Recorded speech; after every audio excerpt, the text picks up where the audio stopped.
Okay, in this video I'm going to take you through Newton's second law in the context of trucks or cars or anything really pulling trailers. Now for AQA, as far as I know, all these situations basically ignore resistive forces, friction and stuff like that, so it's pretty straightforward. It's not too hard to add in friction forces. It doesn't really make it drastically more complicated, but you know, we're going to ignore them for this. Also for this problem I'm only going to consider horizontal forces because that's all that I'm really interested in.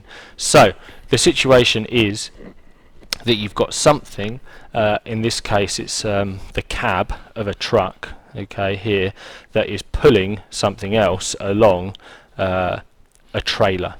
Okay, and they're connected by this thing here, which is called a tow bar or a cable or something like that. So the thing that's producing the driving force is the cab. That's where the engine is, and it's pulling something else along. And they could ask you all sorts of questions about it. So in this situation, we'll say that the truck is speeding up, so it's accelerating to the left at 0.4 meters per second squared, and we're going to ignore friction. Okay, just to make it a bit easier, which is fine for AQA. So the questions are, what forces act on the cab? We're only going to be thinking horizontally. What forces act on the trailer? What is the tension in the tow bar? And what is the driving force of the lorry, of the cab of the lorry? So I'm just going to show you how to break this down, break the problem down, and then in doing so we will basically answer these questions, not necessarily in that order. So what you can do with this situation basically is consider separate parts of the lorry or the whole lorry and draw free body diagrams for it. So there are 3 different free body diagrams that I'm interested in. One is a free body diagram for the cab, which I guess is going to answer question 1. So for the cab, if I just draw the cab, okay, the horizontal forces on the cab are going to be the driving force acting forwards, because I've explained that that's where the engine is. The engine's in the cab. There's no engine in the trailer. But it's also pulling the trailer. Now if it's pulling on the trailer, remember Newton's third law, if the cab is pulling on the trailer, then the trailer is pulling with an equal and opposite force on the cab, and that force goes through the tow bar. So if the cab is pulling on the trailer is pulling on the cab, and via some tension force in the tow bar. So we've got this situation here for the cab. This is the cab, and we could do Newton's second law on the cab. Okay, so we know F equals ma, where F stands for resultant force. Oh yeah, okay, maybe I'll call this something different. Should I call it D for driving force, or E for engine force? Because we don't want to get mixed up with our individual forces and our resultant force. Let's call it E, engine force. Now the resultant force is going to be engine force minus the tension is going to be ma, 5,000 kilograms times, we know A actually, 0.4 meters per second squared. So this is kind of like Newton's second law applied to the cab. In doing so, we've answered question 1. What forces horizontally I'm interested in act on the cab? Well, there's the engine force, the driving force acting to the left. There's the tension in the tow bar acting to the right. You'll notice that here, with this result, we can't really do anything useful. So we've got 2 unknowns. We don't know what the engine force is, and we don't know what the tow bar force is. So not much use at the moment, but it might be later. Okay, let's do a free body diagram on the trailer. Again, horizontally is all I'm interested in.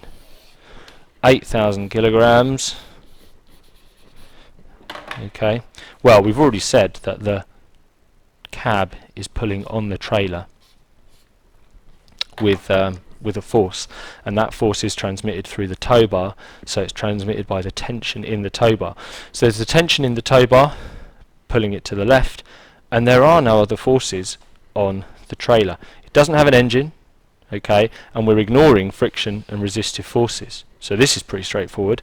So Newton's second law for this, F equals ma, well, T therefore is going to be 8,000 kilograms times 0.4 meters per second squared. Obviously the cab and the trailer are both accelerating at the same rate because they're connected together by a tow bar which isn't stretchy. It's not extensible, so the acceleration of one is the same as the acceleration of the other is the same. So here we go. So we've got 8,000 times 0.4. That's like 8,000 times 4, which is 32,000 divided by 10. So that's going to be 3,200, hopefully, newtons. Anyway, what have we answered here? Have we answered any of these questions? Yes. What forces act on the trailer? Question 2 is just tension in the tow bar. That is it, horizontally. What is the tension in the tow bar? Hurrah! We've just answered it. Okay, we've just worked out the tension in the tow bar by doing Newton's second law on the trailer only. So Newton's second law on the trailer only. We've got the tension in the tow bar is 3,200 newtons. Lovely. Okay. Question 4 then, what's the driving force? Can we work it out now? Well, yes we can, okay, because we now know what T is. We can then feed that into this equation here. So if we work this out, this then says if we add T to both sides, E is going to be T plus 5,000 times 0.4. 5,000 times 0.4 is going to be 2,000 hopefully. So now we know what T is. That's just going to be 3,200 newtons plus 2,000 newtons, which is 5,200 newtons. Job done. Okay, so we've worked out the driving force, the engine force, by doing a combination of Newton's second law on the cab and Newton's second law on the trailer.